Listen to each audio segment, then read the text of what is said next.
In Focus is powered in part by Go Chevrolet at I-25 and the Boulder Turnpike. Your source for new or used cars and trucks, and reliable service for most makes and models.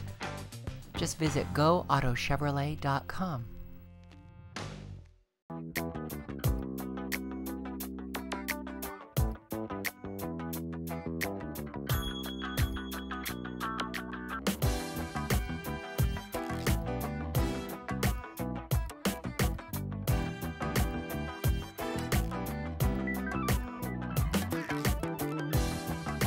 Welcome to In Focus with Eden Lane.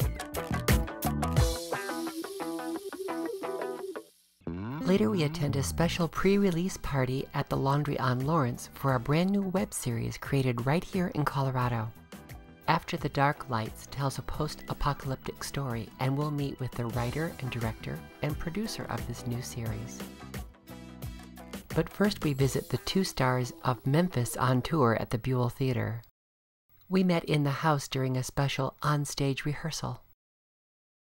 Welcome to Colorado. Thank you. Is this your first visit for both of you to Colorado? To Denver, yes. To Colorado, no. Yeah. I have family in Colorado Springs, so they'll be all coming next Wednesday. Yeah. 15 of them. And I worked in Aspen, Colorado, about 3 years ago. So you were prepared for what you were facing on opening night? I was, but you know, the last time I was here, the role that I was doing didn't require me to give as much as I have to give in Memphis. So it was a bit of a shock for us. It's jarring because you you go in and think, all right, you know, everyone. I've been warned about the altitude. I've been warned about the dryness. Right. But I hear they know. have oxygen tanks backstage, which they do. That would be helpful if I were ever off stage. Right. He's never off stage. But it's jarring the first time you get up there and realize that you can't even sing to the end of your notes without having to take a breath. Well, I'm here to tell you, since I was here for your opening night, that none of that showed. Good. It was an incredible evening. Everyone around me was moved, even at intermission. And it's not the kind of show that people think of when they think, oh, a 50s musical about 50s music. It is that, but it's so much more. So tell me, how do you each describe Memphis? You know the story of the show. I mean, so to summarize it wouldn't be worthwhile, but I feel like the fact that at its core it's a civil rights story is still something that's jarringly relevant because of the fact that not only are struggles like this still going on racially, which they shouldn't, but now there's, you know, with the gay community and with, you know, Republicans versus Democrats, and everything is this sort of, you know, fight for, everything seems to be this sort of struggle against each other. And I think that this story, even though it's about something that took place in the 1950s, it's still incredibly relevant. And I think that it's a joy to be able to tell a story, especially through music, and to tell a story about the power of music and its ability to bring us all, you know, together as one unit. It's an important story to tell right now. How do you describe it? I think that it is a necessary history lesson that that we need to share with generations to come, and the younger generations. I mean, we weren't alive in the 50s, but neither was I. Just so we're clear. But you know, I'm from the heart of the civil rights movement. You know, and I've heard the stories, and I've seen the pain on family members' faces when they tell me about, you know, the struggles in that day and time. And I think that it's necessary that we share with the youth especially what we had to do to even make this happen, to even be able to sit next to him, to even date outside of my race, you know. But I think it's also a nice reminder of where we came from as well. It's also a love story. Yes. It's also a story about finding your bliss, following your dreams in many ways. Which is the best part for me. So it's still entertaining. Yes. I think that they're serving the story first by making it entertaining and then letting us experience all of that. Yeah. What is it like for you as an artist who works in musical theater to get something that has this much real red meat to sink your teeth into as an actor as well? Oh gosh, I always feel that, well, I've always said that everyone has an innate desire to love and to be loved, and to love who they desire to love, regardless of race or sex. And I think that that's the heart of our story, that with all of the things that are happening around, you know, Huey and Felicia's relationship, what keeps them going is their love for each other. And so it's really exciting to me, because I'm a big old girl, you know. So I mean, of course, you know, that's you know what I love the most is telling that part of the story. And I know that we represent people of that day and time, that, you know, people, unsung heroes, you know, that we don't know about, and I'd like to believe that we are representing them and representing them well. So it's exciting to me every night. What do you feel like, because you're not just singing, although I will say that this cast is singing your faces off. But you're not just singing and dancing, you have real acting to do. And that's not always the case in a musical theater. No, it isn't. And in this case, you know, it couldn't be further from me, which is kind of a real treat as an actor, to be able to have this role where he speaks differently than I do, he dresses differently than I do, he moves differently than I do, he probably sings a little differently than you. He sings a little differently than I do. You know, and that's kind of a dream for an actor, is, you know, to be able to sink your teeth into something like that. You know, you hope for those kind of roles to come along. So I consider myself very, very blessed to have that. And you pay homage to the way it was originally done, but you are doing it your own way, both of you. So how did you find your characters? You know, I was lucky to have understudied the role on Broadway for a couple of years before. But then you have to really do more of what the... Well, right, but the cool thing is, you know, I was always taught that the good artists borrow, the great artists steal. And you know, I thought that Chad Kimball's original characterization of the role was brilliant in a lot of ways. And so I you know, bit off of his performance what I thought I could use, and then adjusted other things that would, you know, fit me better. So I sort of created a hybrid of his choices and my choices to create, you know, what you see on stage for the tour. But I was lucky to sort of have a great model to follow. You know, before I stepped up and did it full time. What's the core difference between how we'll see him here and the way it was originally done, if you happen to see the film, for example? I'm about a foot taller. That's it? Just the height? It's hard, because I mean, every actor is going to have a slightly different take, because it has to be organic to you. So the choices he made that were organic to him and natural to him are different than the ones I would make. Even just the style of movement and things like that are slightly different. Some of the way you're physically embodying the character, probably because you had to problem solve because of your height. Yeah, and also there's a very human element of the character that I try to bring to life, because I feel like, especially with the costumes he wears and things like that, he can come across very cartoony, and I try to at least make him seem real. He has to be a real person, otherwise you won't connect to him as a character, and that's something I worked hard at also. And how is your Felicia different? Oh my gosh, I personally feel like Felicia Farrell is just an extension of Felicia Boswell. I think that the Broadway cast made an amazing outline, and you know, for the show and for the characters, thus the success. But the great thing about our director, Christopher Ashley, is he allowed us to create these characters according to what we brought to them from our own experiences. And you know, Chad is from Seattle, and Bryan is from Jersey, and you know, and I am from Montgomery, Alabama, and you know, so that's the one thing that is different. I think that we all bring our own stories and our own experiences to the role, where it is more organic. It's more than just changing riffs or phrasing. Oh yeah, it's so much more than that. I mean, there's a beautiful outline that they set, and but I think that Bryan and I have something special, equally strong and equally as good. How do you manage? I mean, it's challenging enough to do it on Broadway, where you get to go to your own home every night. But now you're doing it on tour, and you're telling a story that can weigh on you. every night. You're living through this every night for us. And I know you're actually living through it because I saw you do it last night.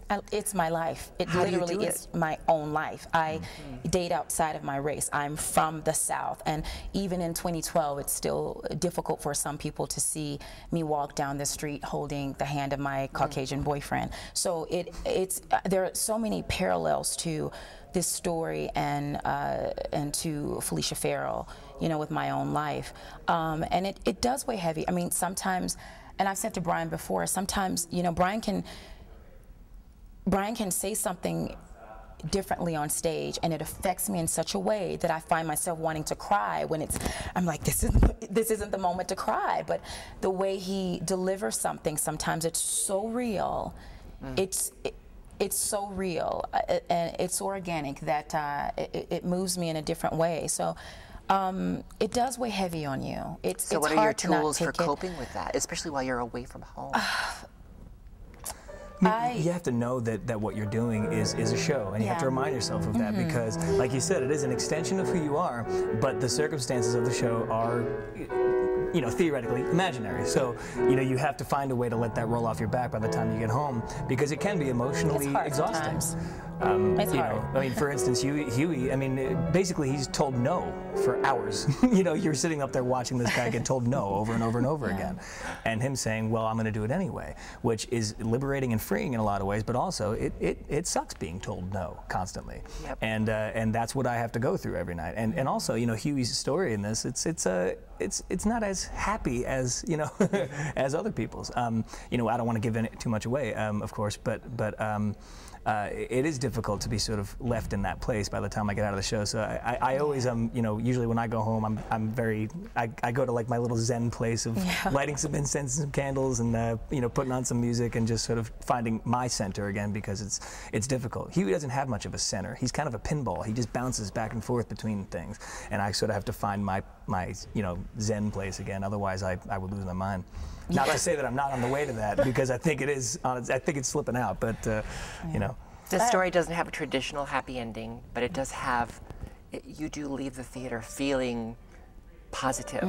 You do feel leaving up, and part of that is this music is amazing, and your singing is crazy. So how do you maintain that instrument through this? I rest a lot. A lot. I got up today at noon. But I don't drink, I don't smoke, I don't party. I thought you were going to say, and I don't swear, and I don't wrap my hair. I swear when it's necessary. Oh, it's PBS, sorry. No, I try to take, you know, really good care of my body. I've had no training. I've had no training in singing, dancing, or acting, so I'm very cautious with my gift. I'm really cautious with, okay, how do I take care of it? How do I keep it safe? How to keep it well? How do I keep it strong? Because I want to be able to maintain 8 times a week. So that's what I do. What do you do? Because, I mean, like you mentioned earlier, you don't really ever leave the stage. Yeah. I mean, it is a lot of rest and a lot of water and trying to stay hydrated. Especially here. Yes, especially here. And trying to, you know, during intermission, I'll drink coconut water because that's supposed to, you know, hydrate you very well.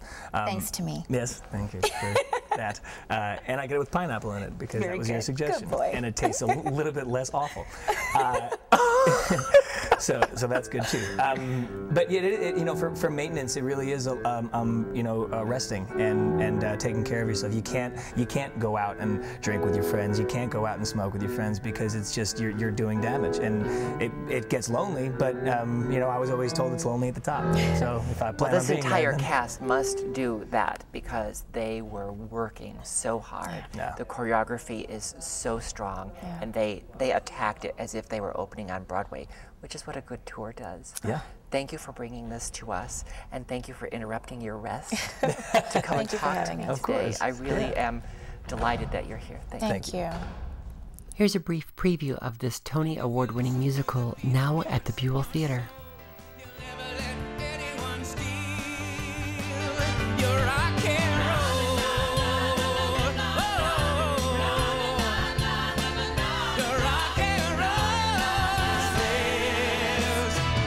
All I know is Memphis. miss this special and moving experience, visit denvercenter.org for your tickets to Memphis. Now we learn about the new web series After the Darklights from writer-director Michael Morgan at the pre-release party. So we just saw the first episode of After the Darklights. So back us up a little bit, because I know this was like a community effort. So tell me how this got started. Yeah, absolutely. I was talking to John Moore one night, and he said, "Why don't you write something short that all of your friends can do for free?"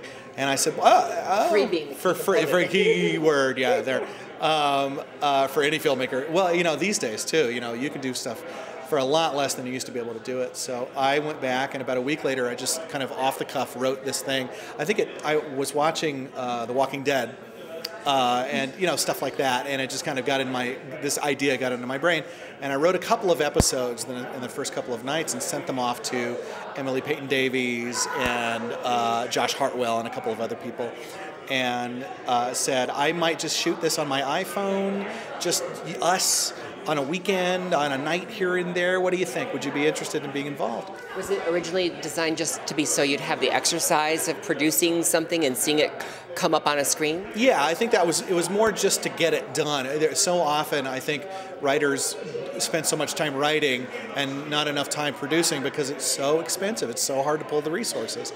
So you write, and you get frustrated. I was kind of there thinking I'm never going to get the money to produce some of the things that I've written. Maybe I'll just do something cheap and easy. It turned out not as easy as I was thinking it was going to be. It never is. It doesn't seem to be that way. And I thought I have great friends who are theatrical actors and wonderful actors and good people and fun to work with. And I have the resources in my house. I have an iPhone, so why not? But you didn't actually shoot this on an iPhone, or did you? I didn't. In fact, none of it is shot on an iPhone.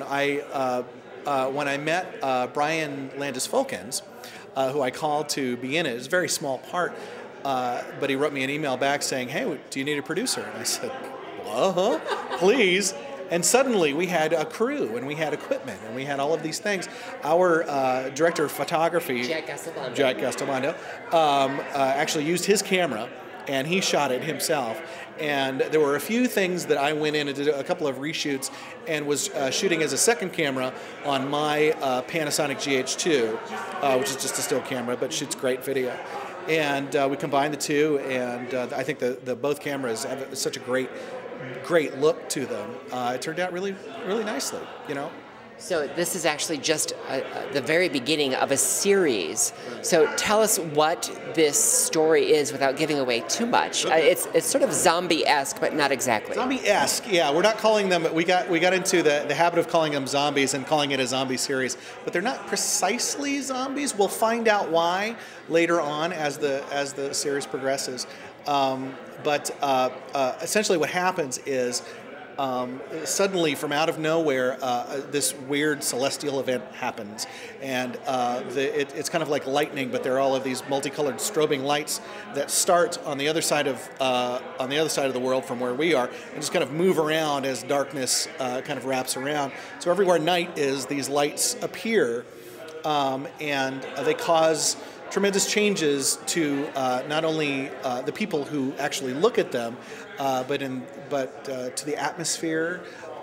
They cause other strange things that we'll find out later, and things evolve. It's not just everybody turns into a zombie and now we have to race and find places to survive. It's a great mechanism. You're already tapping into our fear of the night, fear of the dark. Mm-hmm.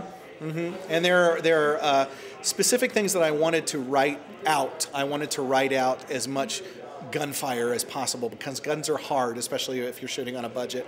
So I found a way to kind of circumvent the idea of using guns at all, and to stay away from technology, because if everybody who looks at the lights passes and dies, and maybe some of them get up and are these changed feral creatures. Yeah, they're kind of more like wild animals than they are kind of roaming flesh-eating zombies, which I think is kind of more frightening. They're fast. They're like animals rather than these kind of lumbering things that you can easily outrun and just wait for them to stop chasing you. this is just one episode. It was about 10 minutes long. Are all of the episodes going to be really short like this? That's the idea. We want to keep it to between 10 and 15 minutes, bite-sized, as we're saying. Yeah, that's yeah. And I can tell you're a writer. yeah, I came up with that one early. And I just want to keep it kind of something that somebody could sit down on their iPhone waiting for the bus, or in front of their computer, or just on a smartphone or on an iPad or something, and just kind of get through really quickly, and then the next episode will come. So it's intended to be a transmedia platform for your delivery. Absolutely. And we know that we have film incentives here in Colorado, but a project like this is probably much too small to take advantage of that. Is that accurate? At this point, probably, but our hope is to grow, and our hope is to maybe eventually take advantage of that. And that's the idea, is to get the word out, launch the episode. We're going to launch the episode on Wednesday, October 10th. So just a couple of days before Just our a couple viewers of days. are seeing this. Yep. A couple of days from now, and we're going to launch an Indiegogo campaign, which is a fundraising campaign to help us out with the costs that we'll have to put into the next couple of episodes. Maybe It's a the next crowdfunding kind of mechanism. Right. And we're also in search of private donations and possibly some sponsorship as well. So we want to bring the quality up as much as we can, and still keep it as local and independent as we possibly can. We're also featuring a different local Denver-based or Colorado-based band in the closing credits, so we want to keep it as hometown as we possibly can. And if I heard you correctly at the beginning of your screening tonight, you said that one of your goals is to make sure that you pay your crew and your actors. Yeah. I think it's important. We paid them in love and food for the first episode, so you just can't keep that up, especially if you've got 14 that you want to make. This took 4 days to shoot, so we had to kind of schedule around people's schedules and just do it on the weekends, at nights and stuff. People are much more willing to take a day off if you're giving them the equivalent amount of pay that they could get at work to come and shoot. And the crew too. I mean, they work. Everybody works hard. Everybody, they're all professionals, and they want to be compensated for the hard work that they do. And we want to try as hard as we can to do that. So that's our hope eventually. Well, of course, we love seeing creative Colorado people ply their trade right here in Colorado. We wish you the best of luck with this, and I want to know if we can sort of tag along with you on some of this journey and see how it goes. Absolutely, I would love to have you along. Yeah, absolutely. We'll keep you in the loop as we get closer to the. We're going to shoot the next 2 episodes concurrently, so we're going to try to do them together. So we'll let you know when it's coming up. Yeah. Well, good luck. Thank you. And congratulations on even getting this far. It's certainly not easy to take an idea and actually get a team together to produce it the way you have. So it's already a success. Thank you very much. Thank you. Now we meet the producer of this web series, Bryan Fenkart. So what does it feel like to have been approached for a small part, and now you're a producer and you get to see it on the screen already tonight? It's just so exciting. I've produced a couple shorts and a feature, and I just love that side of things, just being involved in the film community. And there's so many great people locally. When Michael approached me about the part and I read the scripts, I was like, I just wanted to make sure that this was done correctly, because the material was so good and I saw so much potential in it that I was like, I just have to come on board and make sure that this gets done right. What's the biggest challenge when you're working with a creative person and creative people in the community that you know, but now you're the producer? What's the biggest challenge to wear that different hat with people that you have social relationships with? Unfortunately, the biggest challenge is money. And I hate that. I called in a lot of favors on this pilot episode just because I believed in the project and I knew that we could make something really great. So I called in everybody that I've worked with in the past, and I was like, okay, I want you to DP, I want you to gaff, I need you to do this, and I just brought in all my friends and all the people I trusted just to make this project, because I just think there's so much potential here for longevity. And I think that's ultimately, in the film community in Denver, that's what we need, is longevity. What was it about this script when you read it that sparked that kind of passion with you so quickly? I think it was the dialogue and the way it was written, the relationships, it's like a zombie piece, but it also had these elements of like real relationships between the two sisters. All the dialogue was funny and witty and just kind of clipped along. And each it doesn't take itself too seriously. Not at all, which I think Walking Dead sometimes takes itself a little seriously. I love Walking Dead, by the way. Don't get me wrong. It's coming really soon. But I thought that it felt so real. And it's like if the apocalypse happened now, this is what it would be like, you know, that people would band together and do whatever it takes to survive. And people talk this way. And I thought Michael had a great way of putting on the page the way people interact.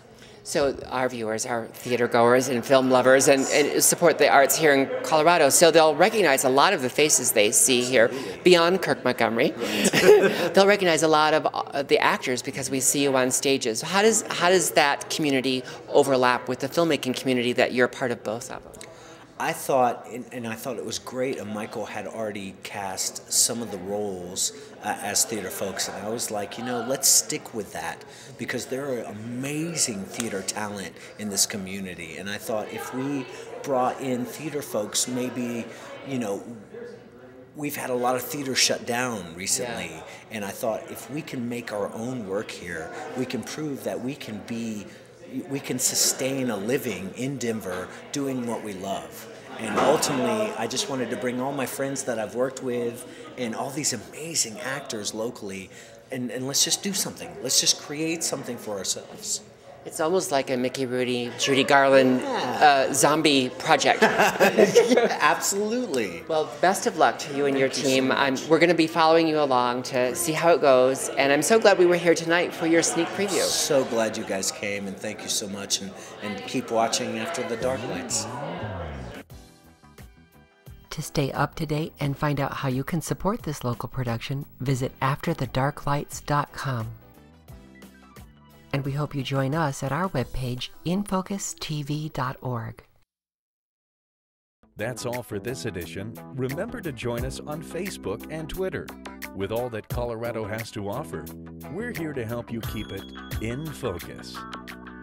Thanks for watching. Good night.